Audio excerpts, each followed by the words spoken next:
Ang kasal ay isang matamis na pangarap, ngunit ang pagtataksil ay isang malupit na gising. Nang makita ni Sachi ang kanyang maruming kinabukasan sa harap ng altar, ang halik ng kanyang mapapangasawa sa kanyang matalik na kaibigan, hindi siya gumuho. Sa gitna ng sakit, isang katotohanan ang bumuo sa kanyang puso. Ang dangal ay hindi isinusuko sa taong walang pakiramdam. Mula sa guho ng kanyang pangarap, isang bagong Sachi ang babangon. Ito ba ang katapusan ng kanyang pagdurusa o ang simula ng isang pagyiyiganti? Sachi, aminin na natin. Hindi ka naman talaga mahal ni Mark. Pinakasalan ka lang niya dahil sa pera ng pamilya mo. Ang tawa ni Bella ay humawi sa katahimikan. Matalim at tuyo gaya ng bubog na nadurog sa ilalim ng takong. Nakatayo si Sachi sa madilim na sulok sa likod ng pulang kortina ng ballroom.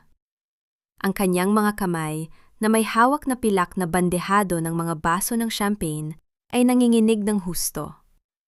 Ang kanyang mga daliri ay namuti sa higpit ng pagkakahawak, animo isinusubukang pigilan ang sariling gumuho. Ilang metro lamang mula sa kinaroroonan niya, sa labas ng kurtina, nakasandal si Mark sa isang post.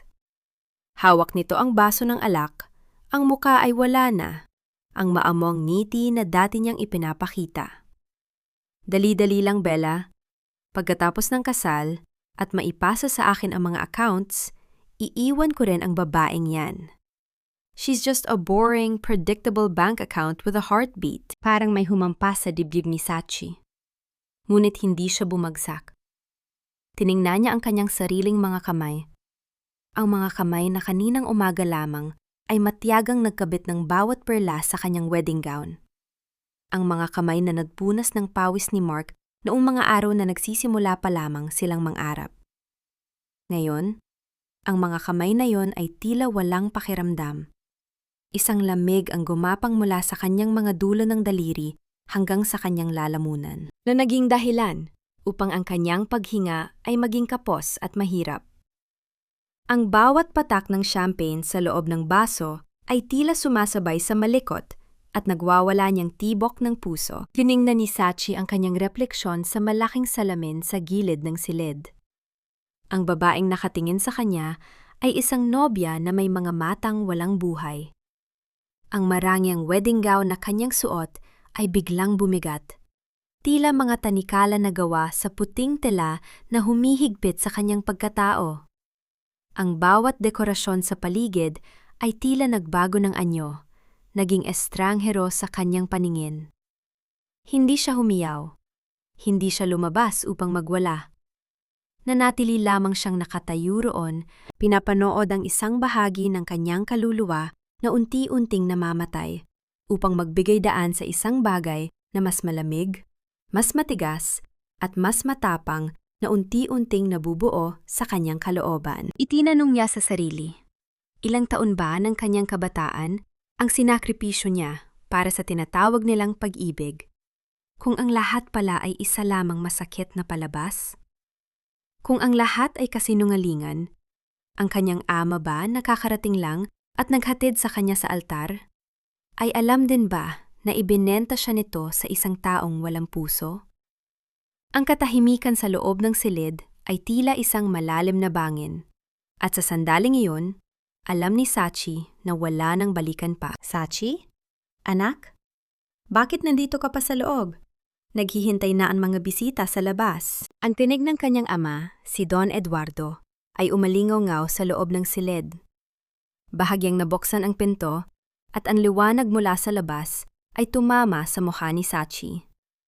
Mabilis na ipinikit ni Sachi ang kanyang mga mata, huminga ng malalim upang itago ang nagwawalang emosyon sa kanyang dibdib.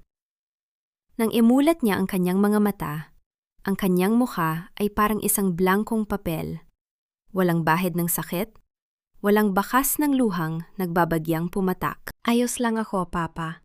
Inaayos ko lang ang aking belo, sagot ni Sachi. Ang kanyang boses ay kalmado, halos walang emosyon, isang bagay na hindi pa niya nagagawa kailanman. Pumasok ang kanyang ama at lumapit sa kanya. Huwag mong paghintain si Mark. utang na loob natin sa pamilya niya ang negosyong ito. Maging maayos ka, intindihin mo ang responsibilidad mo. Responsibilidad. Ang salitang iyon ay parang patalim na bumaon sa kanyang puso.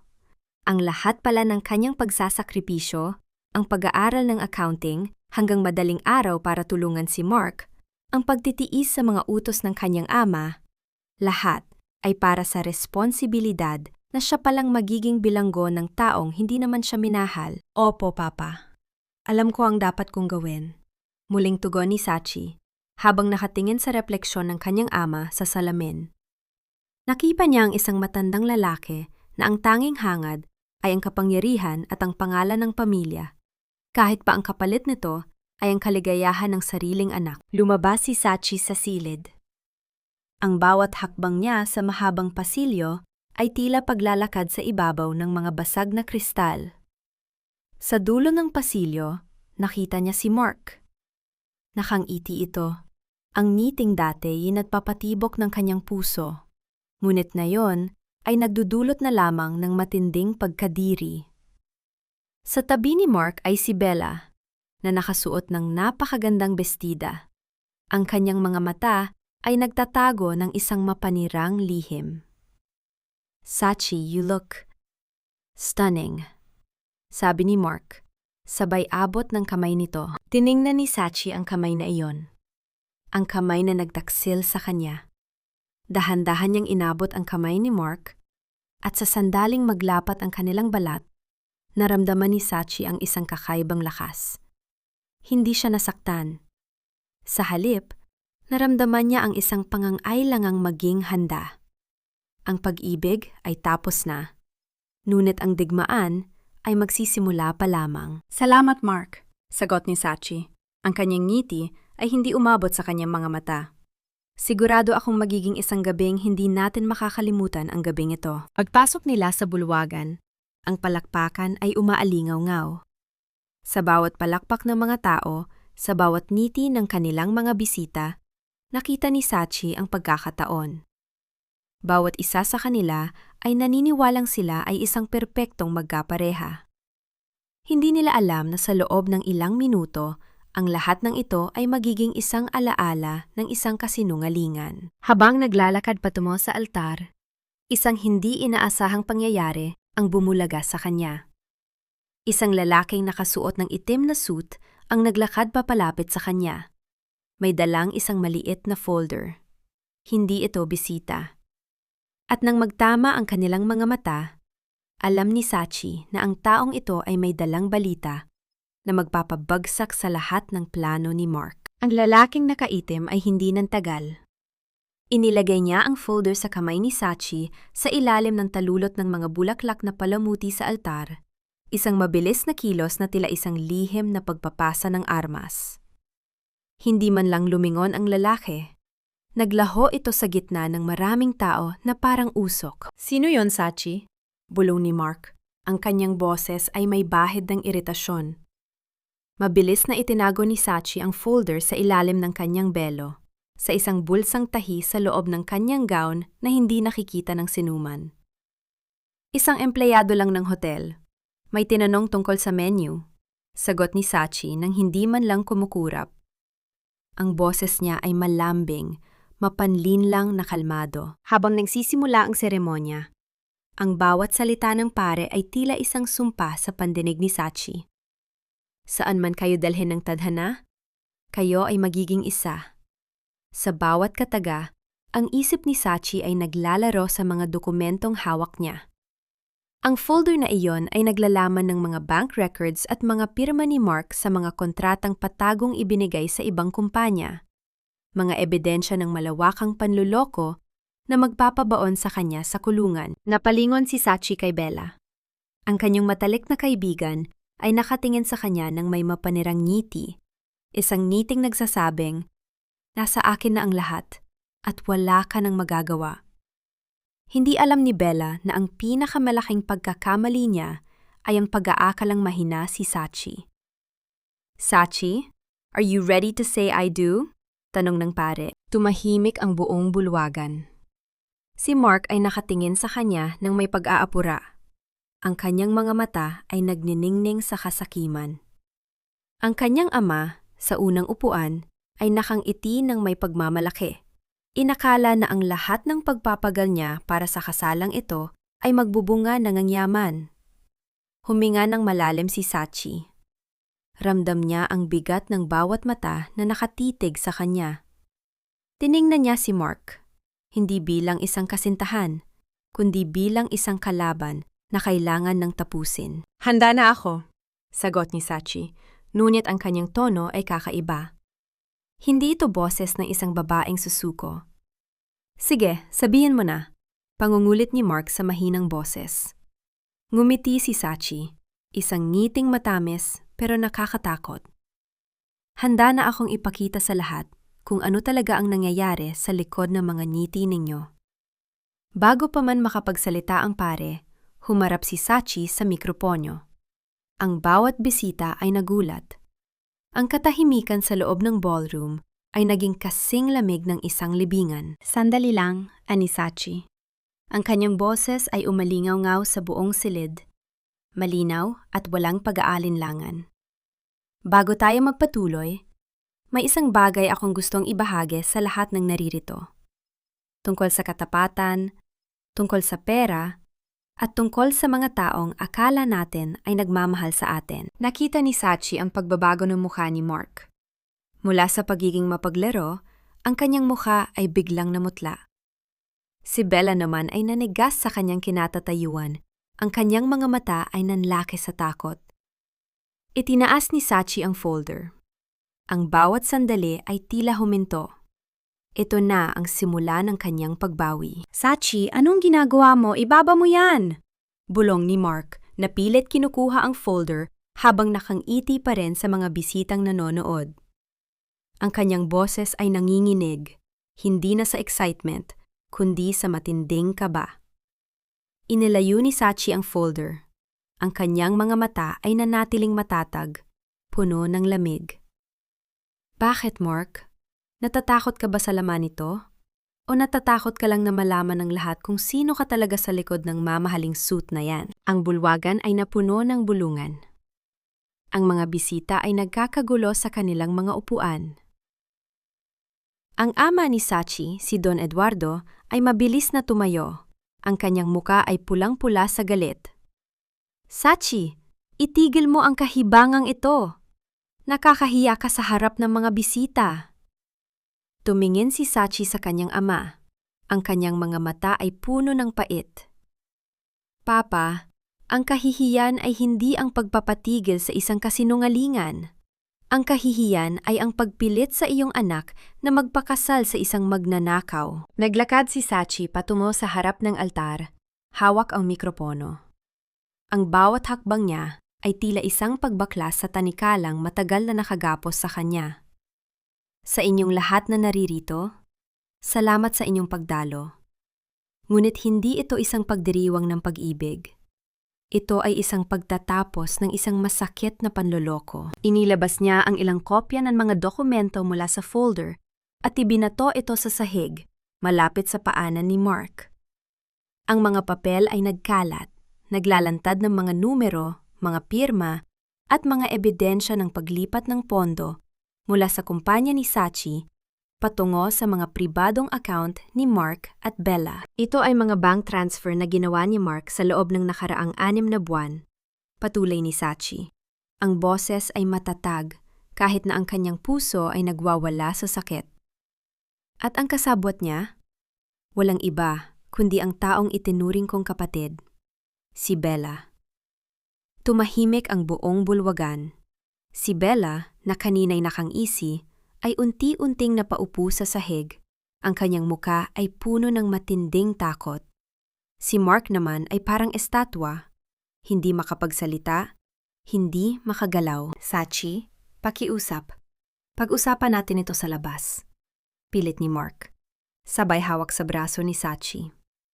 Mabilis na iniwas ni Sachi ang kanyang braso, tila nasusuklam sa haplos nito. Wala na tayong dapat pag-usapan, Mark.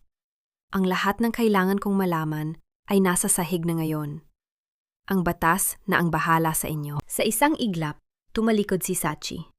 Hindi na niya pinansin ang mga tawag ng kanyang ama, ang mga pagsusumamo ni Mark, o ang ingay ng mga bisitang hindi alam kung ano ang dapat gawin. Naglakad siya palabas ng simbahan, bit-bit ang kanyang pangarap na nawasak. Ngunit dala ang isang bagay na mas mahalaga, ang kanyang kalayaan. Habang naglalakad siya sa ilalim ng mainit na araw, naramdaman ni Sachi ang unang patak ng ulan sa kanyang mukha. Tila ang kalangitan ay nakikiramay sa kanyang sakit. Ngunit sa bawat patak, ramdam niya ang paghuhugas sa lahat ng dumi ng nakaraan. Ngunit habang papasok siya sa kanyang sasakyan, isang tawag ang pumasok sa kanyang telepono. Mula sa kanyang ama. Ang boses nito sa kabilang linya ay hindi nagalit. Ito ay isang banta. Sachi, kapag hindi mo binawi ang mga sinabi mo, sisiguraduhin kong wala nang matitira sa iyo. Napanghiti si Sachi, isang mapait na ngiti. Papa, tapos na ang laro ninyo. Magsisimula na ang tunay na laban. Pagkababa ni Sachi ng telepono, ang katahimikan sa loob ng sasakyan ay tila isang mabigat na kumot na bumabalot sa kanyang buong pagkatao. Ang banta ng kanyang ama ay hindi na lamang salita. Ito ay isang deklarasyon ng digmaan. Ngunit sa pagkakataong ito, hindi na nanginginig ang kanyang mga kamay sa manibela. Ang bawat pagpindot niya sa preno at silinyador ay may kasiguruhan. Nagmaneho si Sachi patungo sa kanyang condo unit. Ang tanging pag-aari na nakapangalan sa kanya bago pa man niya makilala si Mark. Pagpasok niya, ang lamig ng aircon ang sumalubong sa kanya. Kasunod ng matinding pagod na dulot ng adrenaline na unti-unti nang humuhupa. Click! Bumukas ang pinto. Pumasok si Tita Coring, ang nakababatang kapatid ng kanyang yumaong ina, na may dalang isang mangkok ng mainit na sabaw. Ang mga mata ni Tita Coring ay puno ng pag-aalala. Ang kanyang mga kulubot sa mukha ay nagkukwento ng mahabang buhay na puno ng sakripisyo. Sachi, iha! Mahinang tawag nito. Narinig ko ang balita. Kumalat na sa social media ang video sa loob ng simbahan. Ang lahat ay nag-uusap tungkol sa'yo. Umupo si Sachi sa sofa. Ang kanyang wedding gown ay nakakalat sa sahig, na parang isang bangkay ng pangarap na kanyang itinapon. Hayaan mo sila, tita.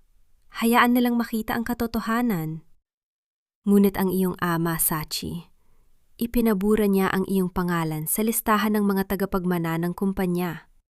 Sinabihan niya ang lahat ng mga empleyado na huwag kang papapasukin sa gusali, ani Tita Coring, habang hinihimas ang buhok ni Sachi. Napatawa ng mapait si Sachi. Kumpanya? Ang kumpanyang iyon ay itinayo ng aking ina, tita. Ang mga dokumentong hawak ko ngayon ay magpapatunay na ninakaw nila ito sa akin. Hindi ako natatakot mawala ng yaman. Natatakot lang ako na baka sa huli, wala na akong matirang bangal. Habang nag-uusap sila, sunod-sunod na pumasok ang mga notifikasyon sa kanyang telepono. Mga text message ng pagbabanta mula sa mga kaibigan ni Mark, mga tawag mula sa mga reporter, at ang pinakamasakit, isang mensahe mula sa bangko na nagsasabing ang lahat ng kanyang personal na account ay pansamantalang naka-freeze dahil sa isang utos mula sa legal team ng kanyang ama. Nagsisimula na sila, tita, wika ni Sachi. Ang kanyang mga mata ay nagniningning sa determinasyon. Akala nila ay kapag inalis nila ang pera ko, mawawalan ako ng lakas. Pero hindi nila alam, mas mapanganib ang taong wala nang mawawala pa. Tumayo si Sachi at naglakad patungo sa kanyang laptop. Binuksan niya ito at nagsimulang mag-type. Ito ang simula ng kanyang audit. Ang paghukay sa bawat maliit na anomaliyang nakita niya sa loob ng 3 taon na siya ang nagsisilbing anino ni Mark sa kumpanya. Bawat resibo, bawat invoice, bawat pirma ay kanyang ilalantad. Sa labas ng kanyang bintana, ang mga ilaw ng syudad ay kumukutitap para mga bituin na walang pakialam sa gulo ng mundo. Sa bawat pag-type ni Sachi, ramdam niya ang pagbabalik ng kanyang sarili. Hindi siya ang babaeng inabandona sa altar. Siya ang babaeng magpapabagsak sa mga taong umabuso sa kanyang kabutihan. Ngunit bago matapos ang gabi, isang hindi inaasahang katok ang narinig niya sa pinto. Isang katok na mabigat, seryoso, at puno ng banta. Ang katok sa pinto ay hindi tumitigil. Tuk, tuk, tuk. Mabigat, sunod-sunod, at puno ng awtoridad. "Sino yan?" tanong ni Sachi, ang boses ay matigas. Tiningnan niya si Tita Coring na agad na napatayo, ang mukha ay puno ng takot.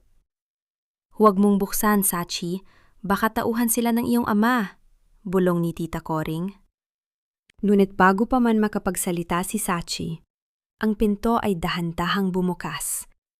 Hindi pala ito nakalock ng maigi. Sa harap niya ay nakatayo si Attorney Dante, ang dating abogado ng kanyang ina na matagal na niyang hindi nakakausap. Ang kanyang mukha ay seryoso, may hawak na isang manipis na envelope. "Sachi, patawarin mo ako kung ganito ako oras kung dumating," wika ni Attorney Dante. Ang kanyang boses ay malalim, punong-puno ng pag-aalala. "May mga dokumentong kailangang makita mo. Hindi ito tungkol sa pera ni Mark, kundi tungkol sa tunay na dahilan kung bakit gustong-gusto ng ama mo na makuha ang kumpanya." Pinapasok ni Sachi ang abogado sa loob. Ang hangin sa sala ay tila naging manipis, puno ng tensyon. Inilabas ni Attorney Dante ang mga papeles mula sa envelope.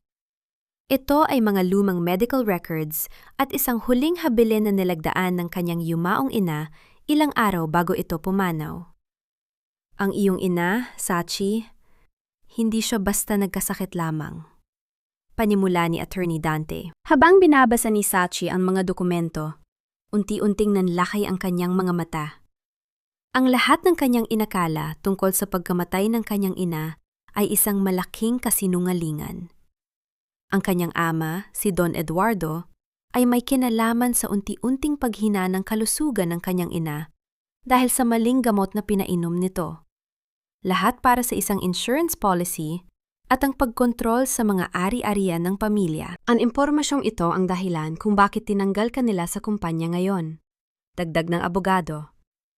Alam nilang nasa iyo ang legal na karapatan at alam nilang kapag nalaman mo ang katotohanan ito, hindi ka lang basta lalaban para sa pera. Lalaban ka para sa hustisya ng iyong ina. Nanginig ang mga kamay ni Sachi. Ngunit sa pagkakataong ito, hindi dahil sa takot. Ito ay dahil sa matinding galit na naglalagablab sa kanyang kalooban.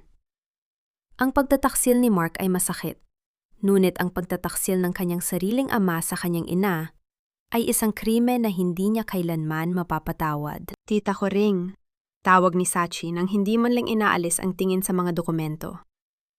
"Nalaman ko na kung bakit nila ako gustong ipatapon. Hindi lang nila kinuha ang buhay ko. Kinuha nila ang alaala at dangal ng taong nagbigay sa akin ng buhay." Tumingin si Sachi kay Attorney Dante. "Handa na ba ang mga kailangan nating file sa korte? Gusto kong marinig nila ang tunay na kwento ng pamilyang ito." Tumango ang abogado. "Nakahanda na lahat, Sachi. Pero mag-iingat ka. Mula sa sandaling ito, hindi na lang sila laro ng pera ang gagawin nila. Susubukan ka nilang patahimikin."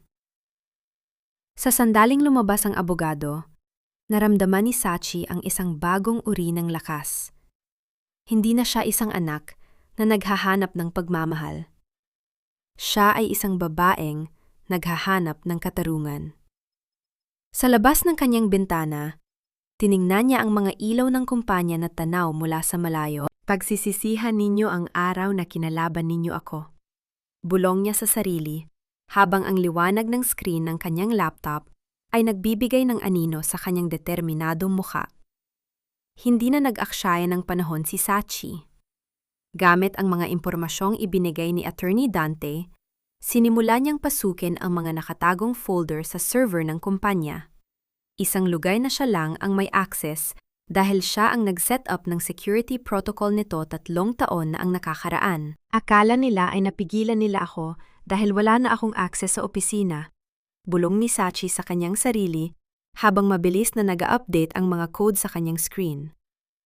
Hindi nila alam na ang bawat pinto na isinara nila ay may nakaiwan akong susi. Habang ang buong mundo ay natutulog, Si Sachi ay abala sa pagbuo ng isang digital na bitag.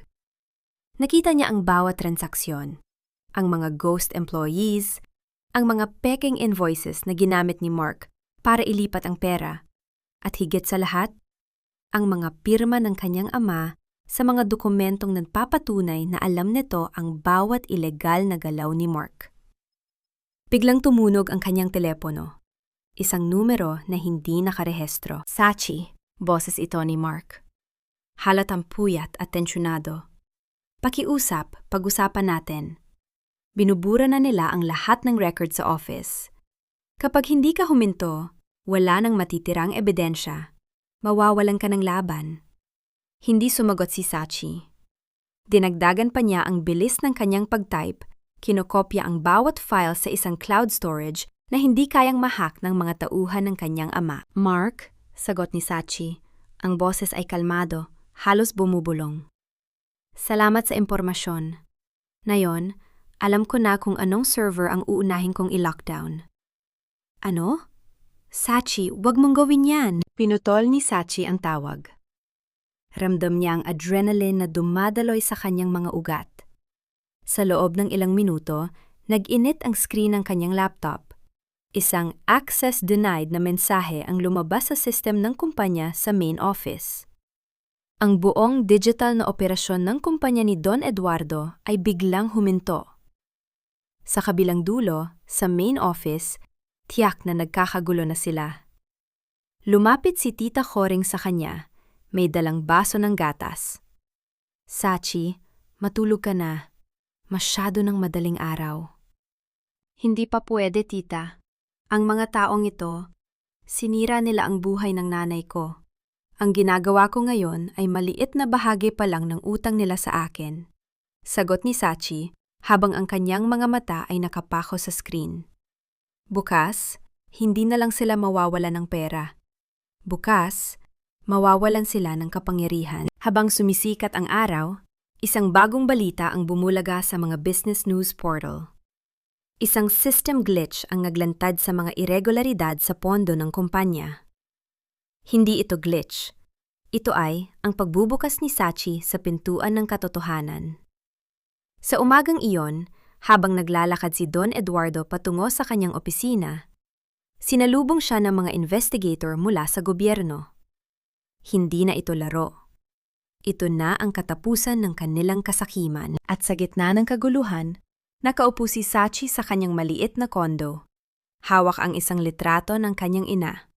Nay, sisimulan ko na ang pagbawi sa lahat ng kinuha nila sa atin. Ang loob ng opisina ni Don Eduardo ay parang isang palengke na nagkakagulo. Ang mga boses ng mga empleyado, ang ingay ng mga teleponong hindi tumitigil sa pagtunog, at ang presensya ng mga opisyal mula sa gobyerno ay lumika ng isang atmosfera ng purong kaguluhan. Si Don Eduardo ay namumutla, nakatitig sa mga dokumentong hawak ng mga investigator, mga kopya ng mga ebidensyang mismong si Sachi ang nagpadala ng hindi nagpapakilala. Sino ang nagbigay nito sa inyo? Bulyaw ni Don Eduardo. Ang kanyang boses ay nanginginig sa galit. Hindi na mahalaga kung sino, Don Eduardo. Sagot ng isang opisyal. Ang mahalaga ay ang katotohanan ng mga dokumentong ito. Lahat ng transaksyong inyong ginawa sa nakalipas na mga taon ay nakatala rito. Sa labas ng gusali, sa isang nakaparadang kotse sa di kalayuan, pinapanood ni Sachi ang lahat. Suot ang kanyang salamin at isang simpleng sombrero, hindi siya mapapansin ng sinuman. Sa tabi niya, si Attorney Dante ay nakatingin din sa gusali ng may ngiti. Ang galing mo, Sachi, wika ng abogado. Hindi nila alam na ang bawat galaw na ginawa nila para itago ang kasalanan ay siya ring nagbaon sa kanila. Hindi pa sapat ang makita silang ganyan, attorney. Sagot ni Sachi. Ang kanyang boses ay malumanay, ngunit may talim. Gusto ko silang makita na nawawala ng tiwala sa isa't isa. Ginamit ni Sachi ang kanyang laptop para magpadala ng isang mensahe sa phone ni Bella. Hindi ito banta. Ito ay isang screenshot ng isang lihim na usapan sa pagitan ni Mark at ng isa pang babae. Isang ebidensya na hindi lang si Sachi ang niloloko ni Mark, kundi pati na rin si Bella. Kahit sa gitna ng kaguluhan, ang mga daga ay lalamunin ang isa't isa. Hindi nagtagal, nakita ni Sachi ang paglabas ni Bella mula sa gusali, umiiyak, hawak ang kanyang telepono. Sumunod si Mark, pilit itong pinipigilan. Ngunit isang malakas na sampal ang dumapo sa pisngi ni Mark mula kay Bella. Ang eksena ay nakakuha ng atensyon ng mga reporter na nandoon. "Sinungaling ka, Mark? Ginamit mo lang ako para makuha ang pera ni Sachi!" Ang sigaw ni Bella na narinig ng lahat. Napaniti si Sachi. Ang pagkakaisa ng mga kontrabida ay parang bahay na gawa sa baraha. Isang simpleng hipan ng hangin ay sapat na para gumuho. "Attorney, oras na para lumabas tayo," wika ni Sachi. Ngayon, harapin na natin ang susunod na kabanata. "Sigurado ka ba? Kapag lumabas ka, hindi ka na pwedeng umatras," babala ni Attorney Dante. Tumingin si Sachi sa salamin ng sasakyan, tiningnan ang sarili. Ang babaeng nakatingin sa kanya ay hindi na yung Sachi na umiiyak sa altar. Siya na ngayon ang bagyo na darating para linisin ang lahat ng dumi. "Hindi ako aatras, attorney, dahil ito ang araw na mababawi ko ang karangalan ng nanay ko." Binuksan ni Sachi ang pinto ng sasakyan. Sa bawat hakbang niya patungo sa mga reporter at sa harap ng kanyang ama, ramdam niya ang pagbabalik ng kanyang kapangyarihan. Hindi siya humingi ng tawad, hindi siya humingi ng awa. Handa siyang magtanong at handa siyang maningil. Ang ingay ng mga camera shutter ay tila isang bagyo ng kidlat na humahampas sa paligid. Nang humakbang si Sachi patungo sa harap ng gusali, tumahimik ang lahat. Ang bawat mata ay nakapako sa kanya. Ang nobyang iniwan sa altar na ngayon ay bumalik hindi bilang biktima, kundi bilang isang naghahabol ng katarungan. Nakita ni Don Eduardo ang kanyang anak. Ang kanyang mukha, na kanina ay puno ng yabang, ay biglang nagbago. May bakas ng takot sa kanyang mga mata, isang bagay na hindi pa nakita ni Sachi sa kanyang ama sa loob ng mahabang panahon. "Sachi, anong ginagawa mo rito?" Bulyaw ni Don Eduardo. Pilit na pinapanatili ang kanyang awtoridad sa harap ng mga media. "Umuwi ka na!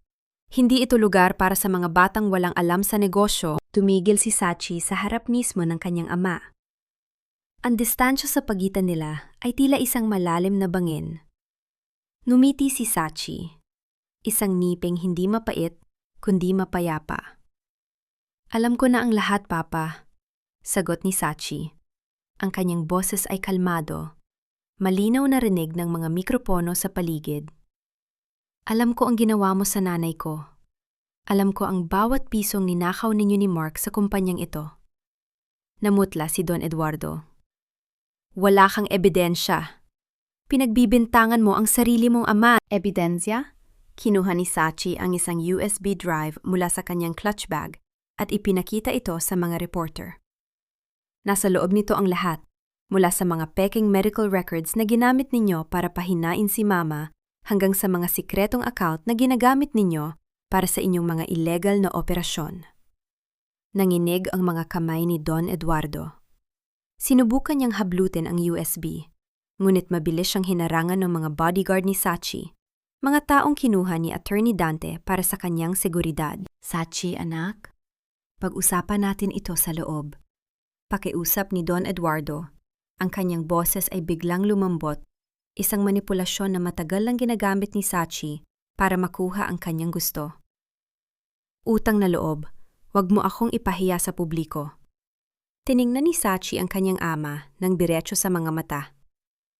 "Doon ka nagkamali, Papa. Ang kahihiyan ay hindi ang paglantad ng katotohanan.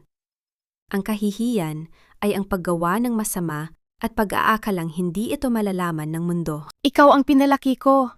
Ikaw ang nagmana ng talino ko!" Sigaw ni Don Eduardo, hindi na mapigilan ang kanyang galit. "Opo, Papa, namana ko ang talino mo," sagot ni Sachi. Ang kanyang boses ay puno ng pait. "Namana ko ang talino mo. Kaya ko nalaman kung paano mo ako niloko. Namanako ang talino mo.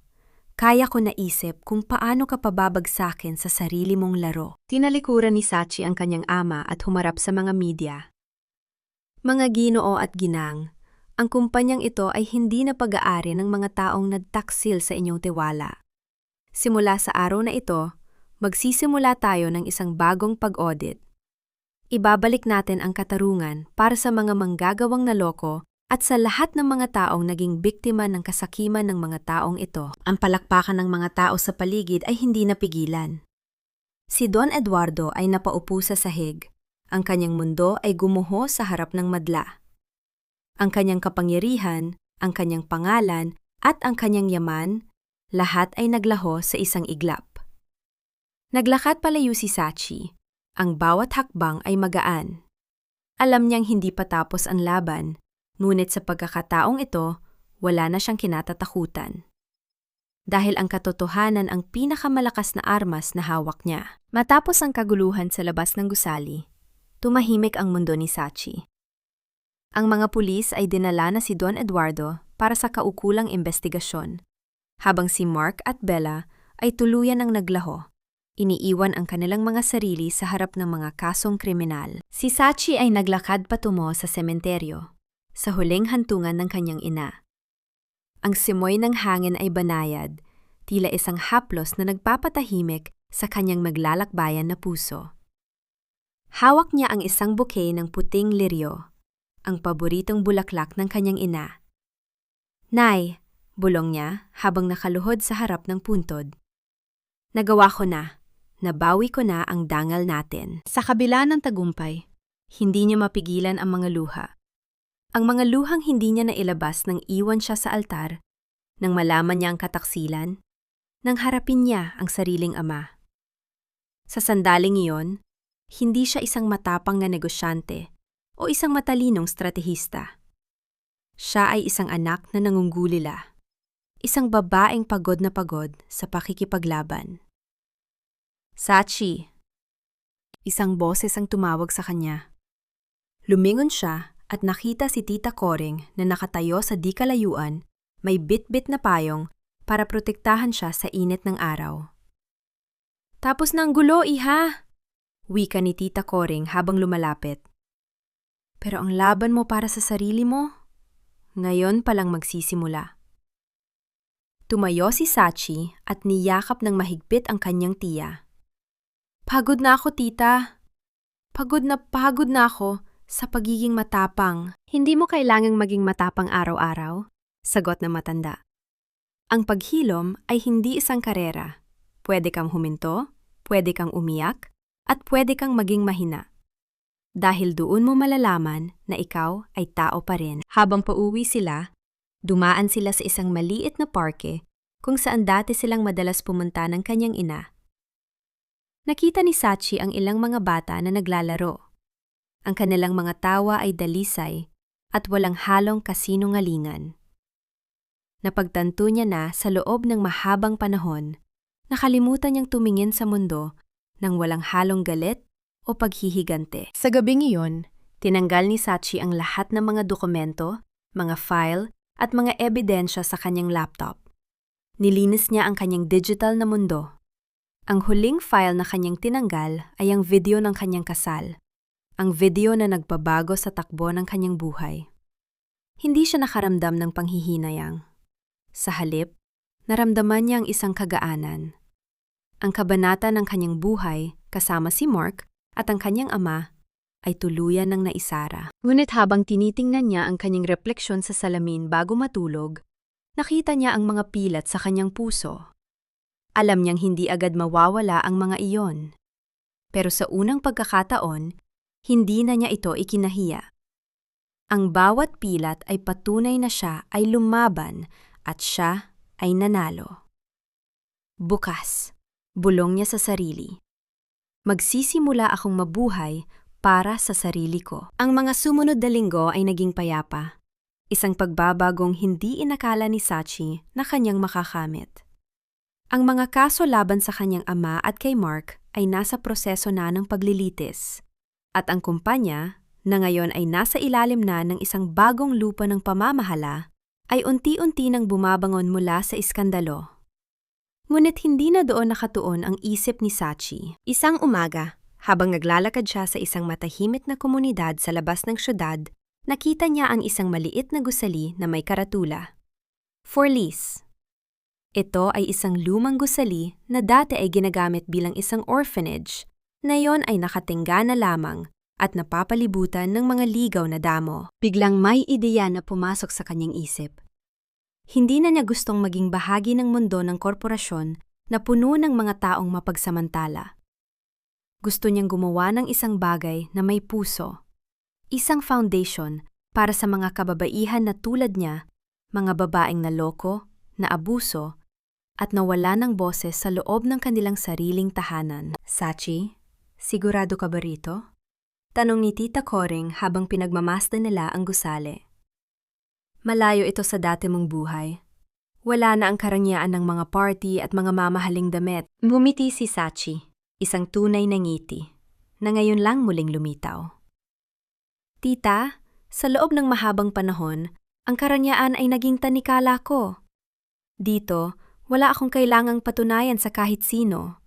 Dito, ang tagumpay ay hindi sinusukat sa dami ng pera sa bangko, kundi sa dami ng mga buhay na matutulungan nating bumangon. Habang nililinis nila ang paligid ng gusali, isang lalaki ang lumapit sa kanila.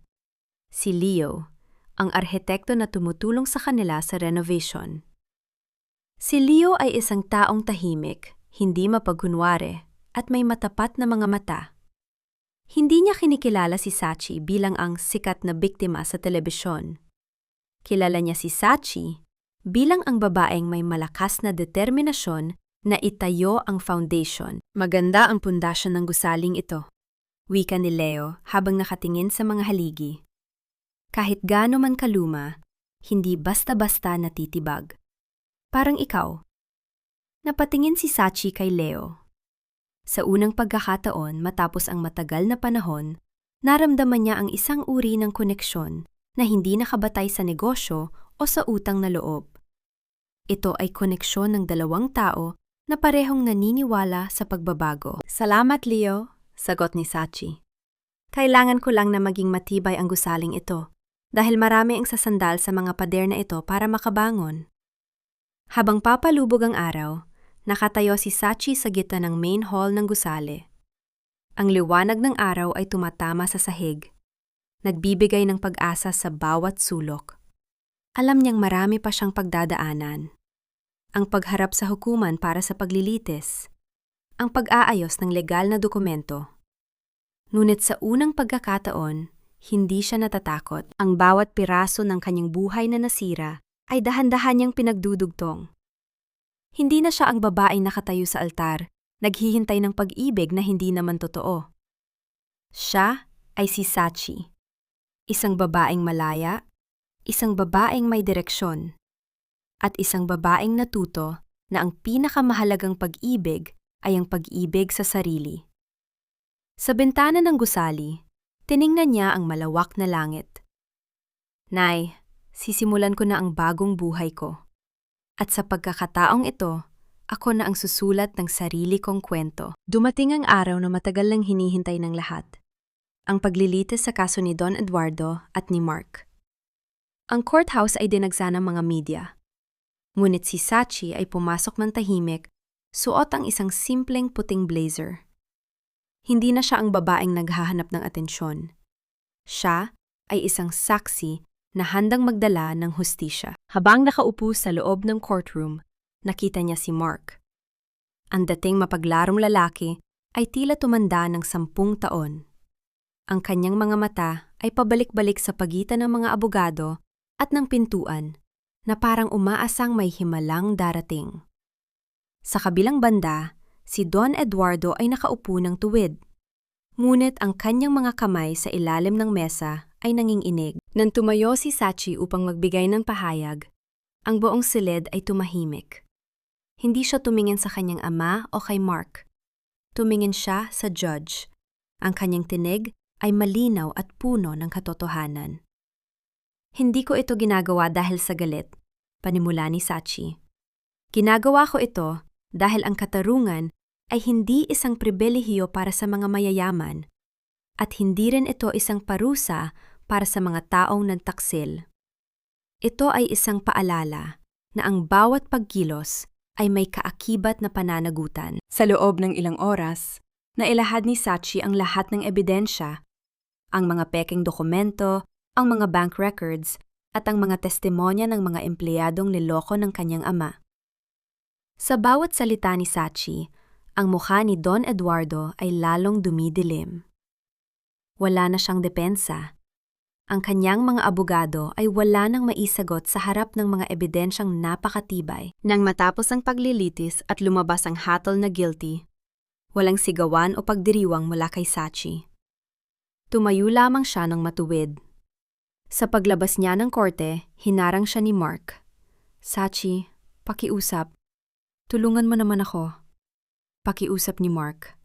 Ang kanyang boses ay puno ng desperasyon. Alam kong nagkamali ako, pero mahal kita. Dati. Tumigil si Sachi at tiningnan si Mark. Sa pagkakataong ito, wala na siyang nararamdamang sakit o galit. Ang tanging nararamdaman niya ay awa. Awa para sa isang taong tulad ni Mark na habang buhay na magiging alipin ng sarili niyang kasakiman. Mark, ang mahal ay isang salitang hindi mo kayang bigyan ng kahulugan, sagot ni Sachi. Ang pagmamahal ay hindi nagtataksil. Ang pagmamahal ay hindi nangangailangan ng panloloko. Ang nasa pagitan natin ay hindi pag-ibig. Ito ay isang aral na natutunan ko sa pinakamahirap na paraan. Iniwan niya si Mark na nakatayo sa gitna ng daan, isang lalaking wala ng bukas at wala ng danggal. Paglabas ng korte, sinalubong siya ni Leo. Hindi siya nagsalita. Inabot lang niya ang isang baso ng tubig kay Sachi. Ang simpleng kilos na iyon ay sapat na para maramdaman ni Sachi na sa gitna ng lahat ng gulo, may isang taong naroon para sa kanya. Tapos na, bulong ni Sachi. Tapos ng nakaraan, tugon ni Leo. Pero ang buhay mo, Sachi, bagong simula na ito. Sumakay si Sachi sa kotse at tumingin sa malayo. Ang ulap sa langit ay unti-unting humahati at ang sikat ng araw ay nagsisimulang tumagos. Ang kaso ay tapos na. Ang hustisya ay nakamit at ang kanyang puso, bagaman may mga pilat, ay handa ng muling magmahal sa buhay. Lumipas ang mga buwan. Ang dating masalimuot na buhay ni Sachi ay napalitan ng isang payapang ritual. Ang kanyang foundation, na pinangalanan niyang Silungan ng Pag-asa, ay ganap ng operational. Marami ng mga kababaihan ang nakahanap ng proteksyon, legal na tulong, at panibagong lakas ng loob sa loob ng mga pader na dati ay pinangarap niyang itayo. Isang hapon, habang nag-aayos si Sachi ng mga papeles sa kanyang opisina, pumasok si Tita Coring na may dalang isang maliit na sobre. Sachi, may sulat galing sa bilangguan, kay Don Eduardo. Sandaling natigilan si Sachi. Ang pangalang yon ay dati-rati nagdadala ng takot. Ngunit ngayon, ito ay parang isang bulong na lamang ng hangin. Kinuha niya ang sobre at binuksan ito ng maingat. Ang sulat ay maikli. Humingi ng tawad ang kanyang ama, hindi dahil sa siya ay biglang naging mabuti, kundi dahil sa wakas ay naintindihan na niya ang halaga ng isang anak na hindi niya kailanman inalagaan. Sabi nito, ang pagkakakulong ang naging daan upang makita niya ang kanyang sariling kasakiman sa salamin na hindi na niya matatakasan. Wala nang galit, tita, wika ni Sachi pagkatapos basahin ang sulat. Ngunit wala na rin akong puwang para sa kanya sa buhay ko. Ang kapatawaran ay para sa aking sariling kapayapaan, hindi para sa kanya. Paglabas ni Sachi sa gusali, nakita niya si Leo sa harden, nagtatanim ng mga bagong bulaklak. Ang kanyang foundation ay napapalibutan na ngayon ng mga gumamelang pula at puting liryo, mga simbolo ng bagong simula. Sachi, tawag ni Leo nang makita siya. Ang mga bulaklak na ito ay magsisimulang mamulaklak sa susunod na buwan. Parang ang mga babaeng tinutulungan mo rito, Unti-unti silang bumabawi. Lumapit si Sachi at tumulong kay Leo. Sa sandaling iyon, hindi siya isang CEO o isang survivor. Siya ay isang babaeng masaya sa simpleng mga bagay. Napagtanto niya na ang tunay na tagumpay ay hindi ang pagpapatalsik sa kanyang ama, kundi ang kakayahan niyang maging masaya kahit wala ng materyal na yaman na dati ay nagpapagulo sa kanyang buhay. Leo! Tawag ni Sachi habang hawak ang isang trowel. Salamat sa pananatili rito. Hindi lang sa pagpapatayo ng gusaling ito, kundi sa pagtulong sa akin na itayo ang sarili ko. Mumiti si Leo, isang niting totoo at puno ng paghanga. Wala kang dapat ipagpasalamat, Sachi. Ang totoo, ikaw ang nagturo sa akin kung ano ang tunay na kahulugan ng katatagan. At sa tingin ko, panahon na para pag-usapan natin ang ating sariling kwento. Hindi bilang magkatrabaho, kundi bilang dalawang tao na may magandang kinabukasan. Sa ilalim ng papalubog na araw, naramdaman ni Sachi ang isang bagong yugto ng kanyang puso. Hindi na ito ang pusong nasaktan at nagtaksil. Ito ay isang pusong handa nang tumibok muli para sa isang bagay na tunay, tapat, at totoo. Isang taon na ang nakalipas mula nang gumuho ang mundo ng mga taong nagtaksil kay Sachi. Ang silungan ng pag-asa ay hindi na lamang isang gusali. Ito ay naging simbolo ng isang kilusan. Sa bawat pagdiriwang ng anibersaryo ng foundation, hindi ito ay pinagdiriwang sa pamamagitan ng mga mamahaling hapunan, kundi sa pamamagitan ng mga kwento ng tagumpay. Mga babaeng dati ay biktima na ngayon ay mayroon ng sariling kabuhayan at boses sa lipunan. Nakaupo si Sachi sa kanyang maliit ngunit maaliwalas na opisina.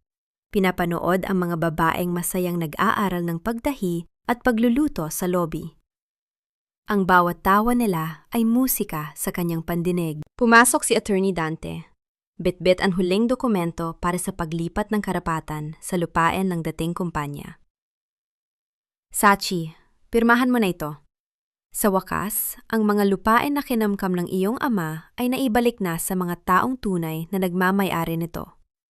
Ang mga empleyadong ginamit nila sa kanilang mga kalokohan. Tiningnan na ni Sachi ang dokumento. Ang lagda niya rito ay hindi na lamang isang pirma ng isang tagapagmana. Ito ay lagda ng isang lider na nagbalik ng hustisya. Matapos pirmahan, inabot niya ito sa abogado. Salamat, attorney. Kung hindi dahil sa tulong mo, baka hanggang ngayon ay nakakulong pa rin ako sa nakaraan. Ang hustisya ay para sa mga taong matapang na humingi nito, sagot ng abogado. At ikaw, Sachi, ang pinakamatapang na babaeng nakilala ko. Matapos umalis ni Attorney Dante, lumapit si Leo. May hawak siyang 2 tasa ng kape. Handa ka na bang bumisita sa kabilang bayan? May mga kababaihan doon na humihingi ng tulong para sa kanilang sariling livelihood program. Ngumiti si Sachi. Handa na. Gusto ko silang makita. Gusto kong malaman nila na hindi sila nag-iisa. Habang naglalakad sila palabas, tumigil sandali si Sachi sa harap ng malaking salamin sa lobby. Tiningnan niya ang kanyang sarili. Wala na ang nobyang umiiyak sa altar. Wala na ang babaeng takot na takot sa banta ng kanyang ama. Ang babaeng nasa harap ng salamin ay may suot na simpleng blusa. Ang kanyang mga mata ay nagniningning sa seguridad, at ang kanyang ngiti ay hindi napilit. Naramdaman niya ang kamay ni Leo na dahan-dahang humawak sa kanyang kamay, hindi para sa pag-aari, kundi bilang suporta.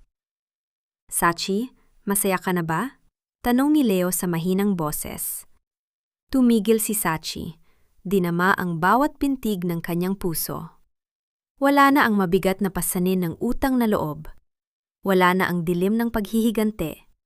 Ang natira na lamang ay ang malinaw na hangarin para sa hinaharap. Leo, sagot ni Sachi, ang kaligayahan ay hindi pala isang destinasyon. Ito ay ang kakayahan nating maging payapa sa gitna ng anumang bagyo. At sa unang pagkakataon, payapang-payapa na ako. Sa paglabas nila ng gusali, sinalubong sila ng liwanag ng araw na tila nagbibigay ng basbas sa kanilang bawat hakbang. Ang nakaraan ay naiwan na sa dilim, at ang kinabukasan ay tila isang malawak na bukirin na handa na nilang bungkalin ng magkasama. Ang araw ay sumisikat ng may kakaibang kinang, tila isang bagong simula na naghihintay sa bawat sulok ng syudad. Ngayong araw, ipinadiriwang ng silungan ng pag-asa ang kanilang unang taon. Ang harden ay puno ng mga bulaklak na itinanim ni Leo, at ang paligid ay puno ng mga tawa ng mga kababaihan at mga bata na dati ay walang tahanan. Si Sachi ay nakatayo sa isang maliit na entablado, nakasuot ng simpleng damit na angkop sa kanyang pagiging mapagkumbabang pinuno. Hindi na siya naghahanap ng atensyon, ngunit ang kanyang presensya ay nagbibigay ng inspirasyon sa lahat. Sa loob ng isang taon, panimula ni Sachi, ang kanyang boses ay kalmado, ngunit may dalang lakas na tumagos sa puso ng bawat nakikinig. Natutunan ko na ang buhay ay hindi tungkol sa kung ano ang kinuha sa atin, kundi kung ano ang gagawin natin sa kung ano ang natitira.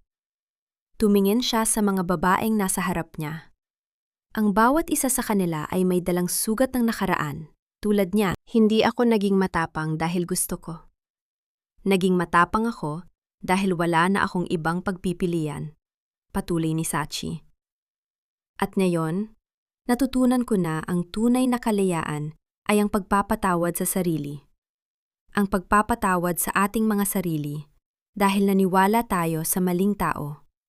At ang pagpili na magpatuloy pa rin kahit na ang mundo ay tila gumuho. Matapos ang kanyang talumpate, lumapit si Leo at iniabot ang kanyang kamay. Sa harap ng maraming tao, hindi na nagtago si Sachi.